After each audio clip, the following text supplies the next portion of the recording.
The Adventures of Tom Sawyer by Mark Twain.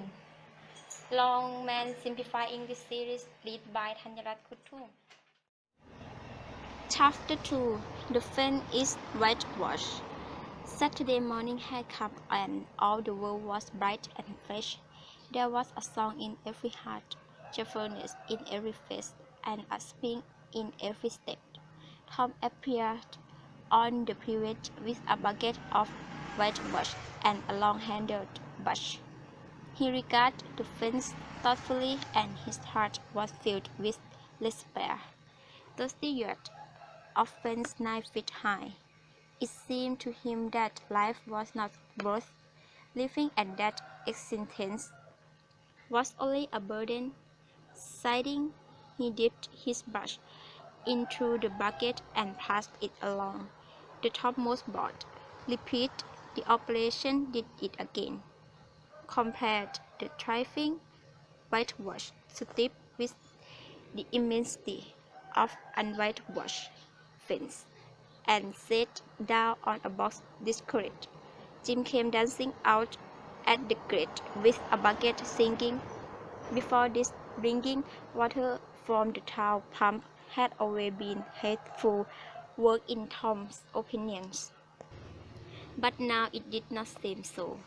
He remembered that there was company at the pump.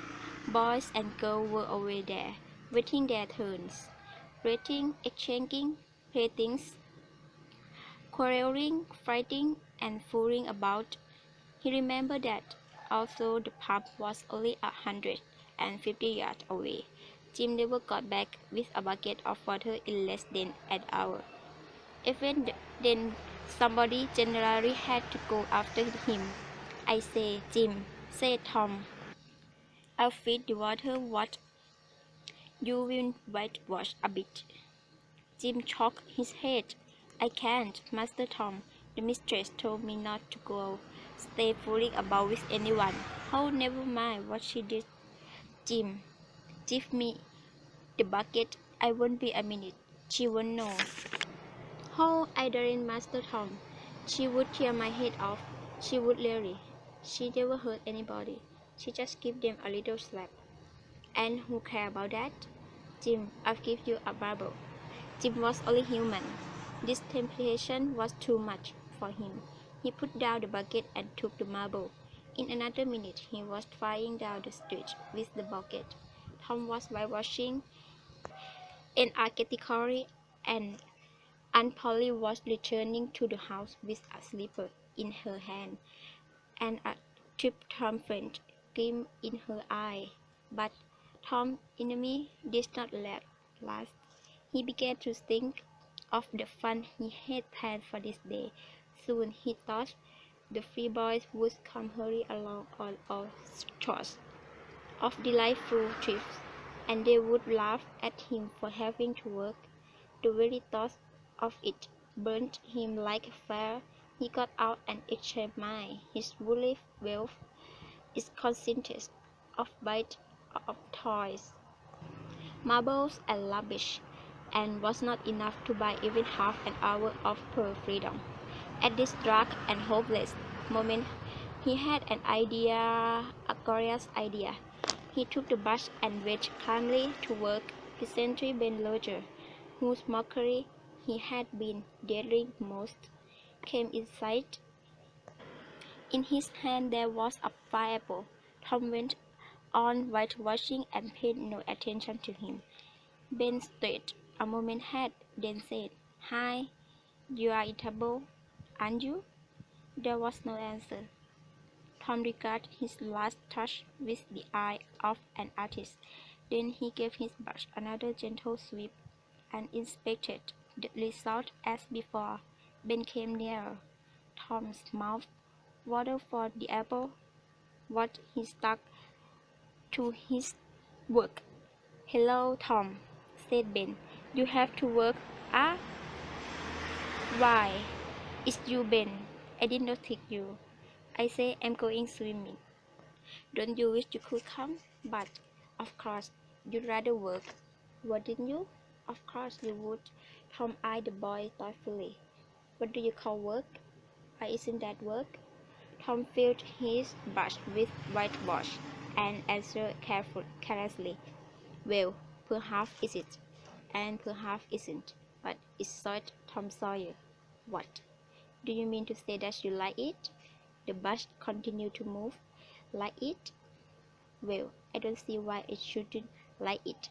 A boy doesn't get a chance every day to whitewash a fence." Ben had never thought of this before. He took a bit out of his apple. Tom swept his brush artistically to and fro. Then he stepped back to note the effect. He added a touch here and there and criticized the effect again.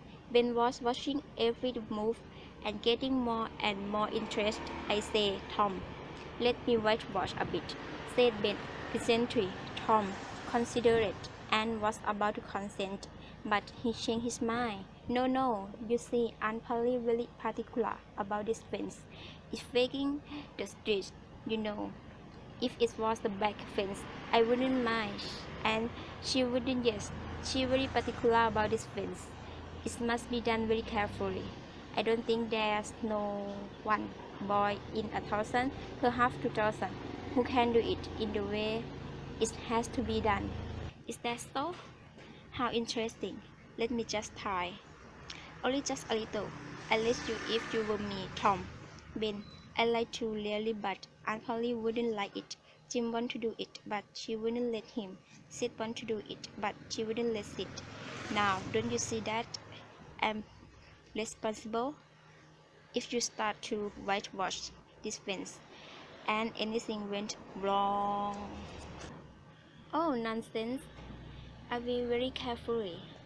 Now let me try. I say, I've give you my apple when I've nearly finished it." "Well, no, Ben, I mustn't. I'm afraid I've give you all of it." Tom gave up the brush with unwillingness in his face, but eagerness in his heart. Why, when work and sweet in the sun, the retired artist sat on a barrel in the shade close by, ate his apple, and planned the downfall of more innocent victims.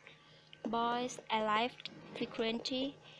They came to mock, but remained to whitewash. By the time Ben was tried out, Tom had promised the next change to Billy Fisher for a kite ski repair. When Billy retired, John Miller bought his place for a day rat and a string to ring it with. Thus the work went on, hour after hour. By the middle of the afternoon, Tom was wealthy. He had, besides the things mentioned above, 12 marbles, a pair of spectacles without glasses, a pile of blue bottle glass to look through, a key that would not unlock anything, a pile of checks, a tin soldier, two tiny fox, a little cat with only one eye, a brass door handle, a dog collar, the handle of a knife, and an old window frame. He had had a nice, idle time and plenty of company, and the fence had 3 coats of whitewash on it. If he had not run short of whitewash, he would have started every boy in the village of his proudest possession. Tom said to himself that life was worth living after all. He had discovered, without knowing it, its great law of human action. In order to make a man or a boy deserve a thing, it is only necessary to make the thing difficult to obtain.